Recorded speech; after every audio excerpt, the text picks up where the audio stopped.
Welcome to SAT TV News. I am Larry Larrock, your presenter. In our top stories, businessman on a mission to capture burglar. Caribbean criticized for failure to invest in agriculture. Egyptian security forces have been targeted in several attacks. And in sports, Randolph Peltier converts fourth consecutive hat-trick. Details of these will follow.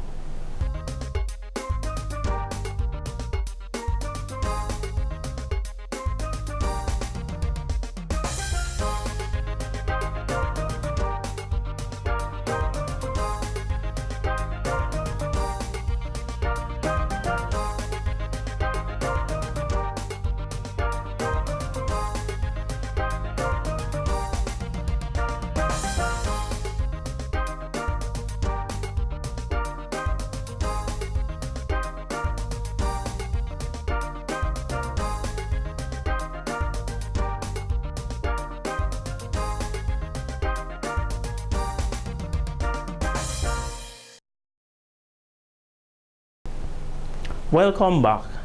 The launch of the Hospitality Service and Entrepreneurship Program took place at the Portsmouth Credit Union Hall on Friday, October 4th, and was implemented by the Employment and Small Business Agency with the Ministry of Employment, Trade, Industry and Diaspora Affairs. Contrary to what you see and read in the newspaper that you don't need education to lead, you all need education. In this world today, in the 21st century, in this global village, if you want to be a mechanic, you go train and educate yourself to be a mechanic. If you want to be a plumber, you do the same thing. If you want to be a nurse, you go to college, become a nurse. If you want to be a prime minister, you go to college and become a prime minister. And if you want to be a hotel and tourism worker, you go to Dominic State College to become a hospitality worker. According to the president, the Dominic State College, established in 2002, was sought to be a national college, one that would train and teach not only lawyers and professionals of high regard, but also bartenders, mechanics, agriculturists, and hospitality majors. Speaking at the ceremony, Honorable Dr. John Colin McIntyre, Minister for Employment, Trade, Industry, and Diaspora Affairs, says Dominica's tourism product is an integral element in economic growth and development and contributed approximately 8% to the gross domestic product last year. In 2012, Dominica saw an increase of 4.5% in stayover arrivals on the island and experienced the highest number seen in the last 3 years. In the north of the island, we have had significant increase in tourism investment within the most recent opening of the Atlantic View Resort in Anse-de-Mai and several boutique hotels, guest houses and restaurants in the northeast. Diversification of the economic activity into tourism has proven to be an important source of foreign exchange earnings and job creation. The minister also highlighted tourism properties in the north, including Regent's Hotel, the Picard Beach Cottage and the Secret Bay Hotel, which has received significant international recognition. According to Dr. McIntyre, there is a need for an appropriately trained labor force for the successful growth and development of the tourism product, as business owners in the industry are concerned about the lack of trained staff to provide the quality services required. This training is expected to provide the various establishments in the north of the island with a cadre of trained personnel to fill their staffing needs. This initiative will indeed contribute to the reduction in the level of unemployment in the north for individuals who would serve as potential employees to the accommodation sector, specifically that of the new Cabrit's Hotel to be opened in the Portsmouth area in 2014.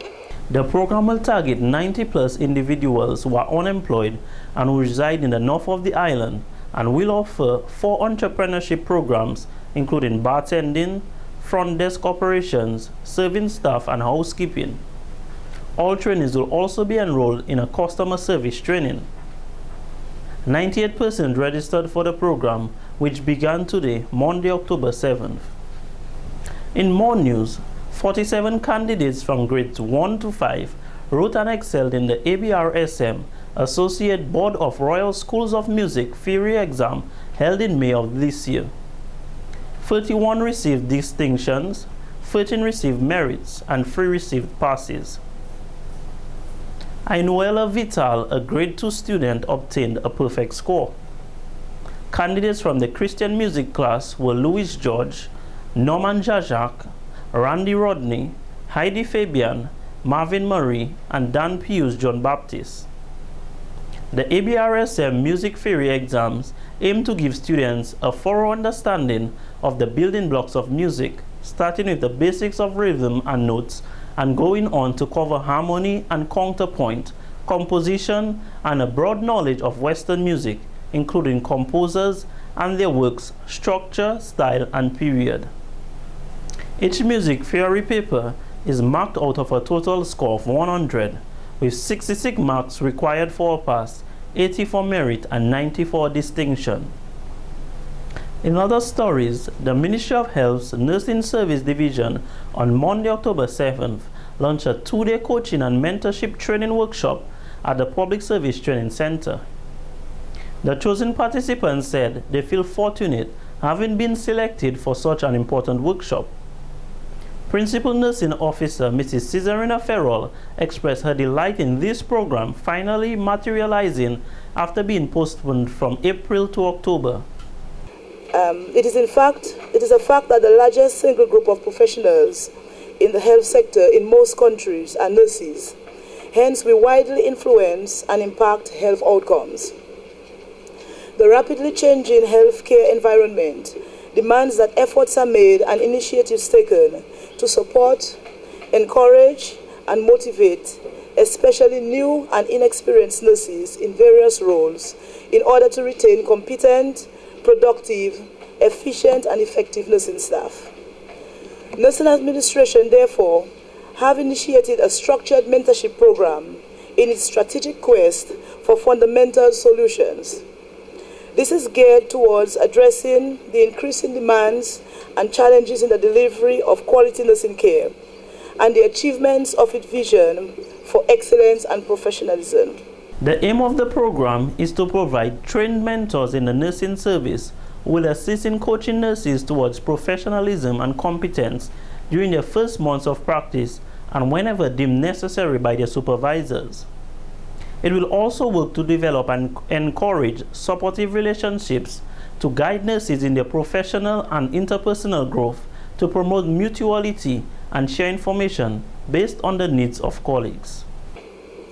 Some of the specific objectives of the program are to provide holistic support and individualized guidance for selected nurses, to support ongoing development and evaluation of junior nurses, to provide individualized counseling and support for new nurses, to facilitate quick adjustments to new roles and responsibilities and gaining self-confidence, to promote ownership among nurses for the professional improvement of the nursing service, to support the performance improvement activities for nurses who have not met requirements for the job during performance appraisal review, to assist and support nurses who require individualized attention, and to improve competence and customer relationship in nursing practice within the clinical setting.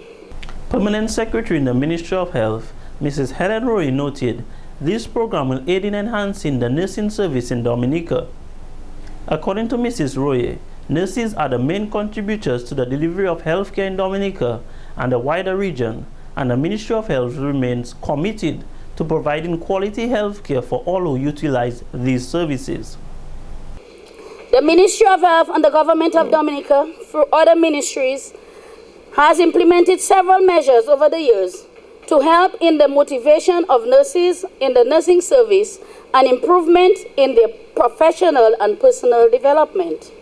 These include remuneration of nurses with special post-basic training, purchasing of necessary equipment that help in the improvement of delivery of care, refurbishment of health facilities that help improve the work environment, contribution towards postgraduate studies for nurses at all levels, implementation of nursing sessions during period of shortages at the hospital, creation of several posts in the nursing service that facilitates employment of additional nurses and indirectly contributing to the reduction of workload as a result of the decrease in patient-to-staff ratio.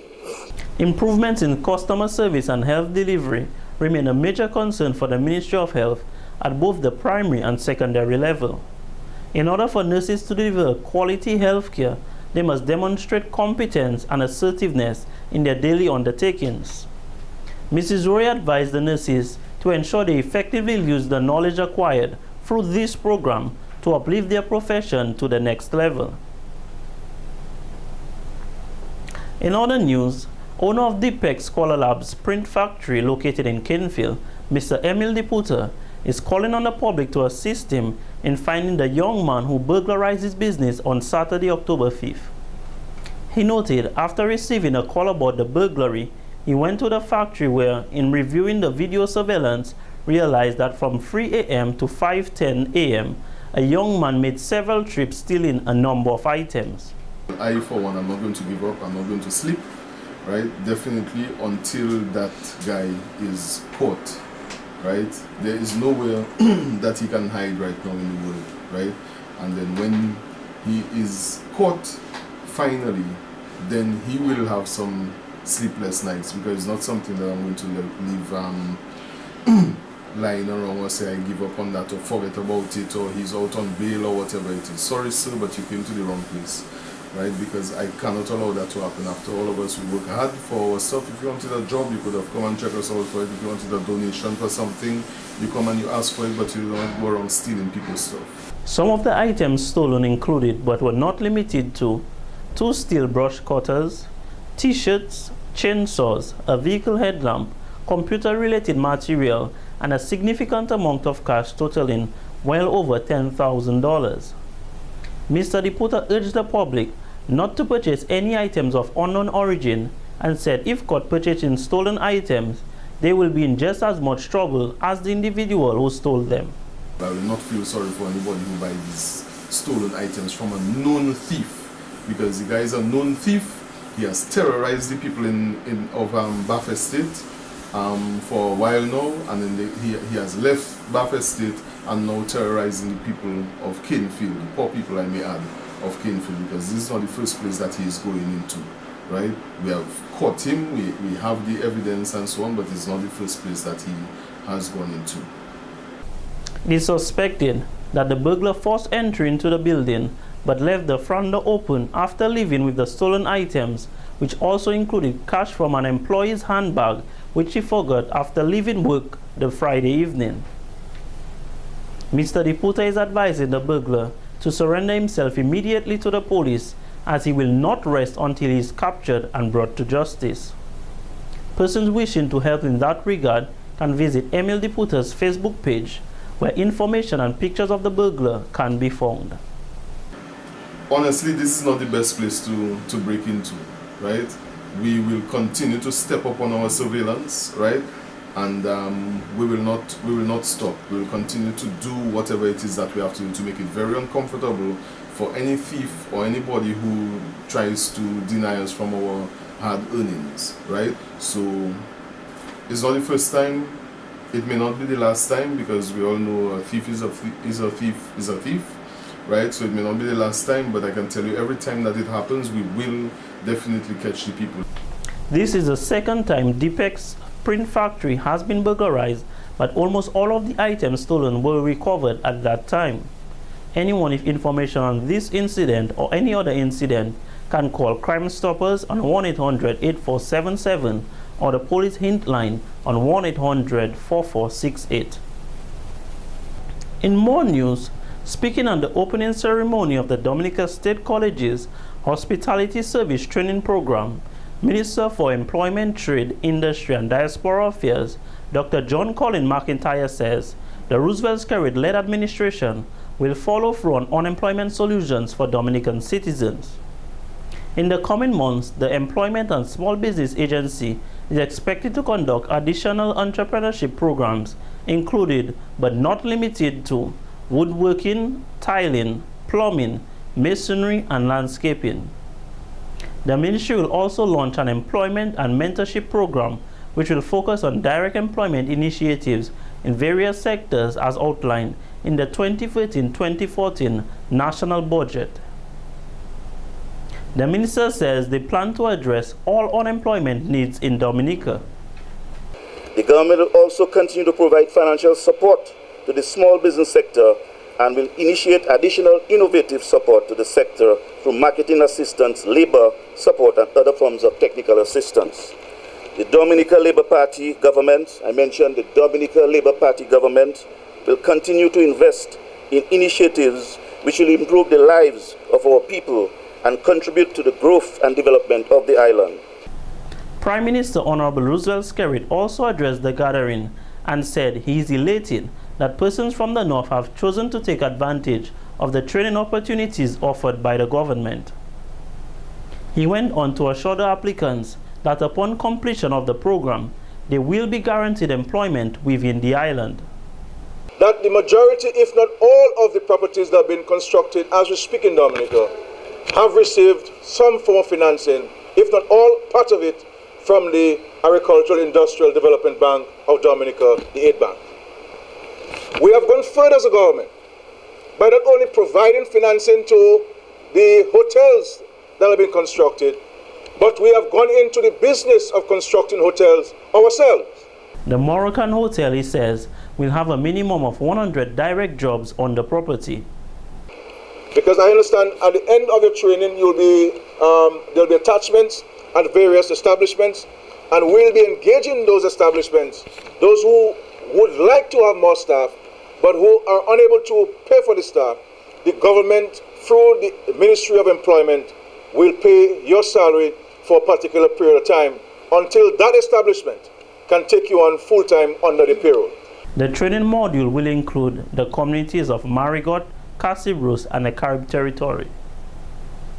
And in court news, a man from Siniku had his bail withdrawn and also faces fines of up to $4,400. Mervyn Bruni appeared before Chief Magistrate Evelina Baptiste on Monday, October 7th, charged with threats, intimidation, and malicious damage stemming from an incident which occurred on Saturday, August 3rd, 2013. 2 additional charges of theft were also filed against the defendant for separate incidents. Bruni pled guilty to all 5 charges. According to the facts of the case, Bruni had intimidated a male adult of Siniku on the morning of August 3rd by going to his home and making threats to him and his family. He damaged the door in the process. On September 15th on Mao River, Bruni stole a number of grocery items, a power saw, a DVD player, and a cylinder. The items totaled $1,240. On September 18th, he was also charged for stealing a tarpaulin from a farmer in Siniku. For the theft of the tarpaulin, he was fined $950, payable by January 31st, 2014, or 6 months imprisonment.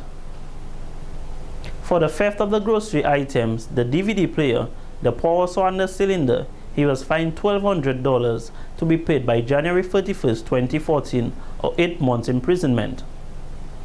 He was fined $1,500 for threats to be paid by 20th February 2014, or 8 months imprisonment, and $750 for malicious damage, also to be paid by 20th February 2014, or 5 months imprisonment. There was no separate fine for intimidation. He was also ordered to pay $450 by compensation on the 21st of January 2014, or in default spend 3 weeks in prison. He was remanded at the Stock Farm State Prison for violation of his bail. This has been the local segment of the news. Coming up next, regional highlights.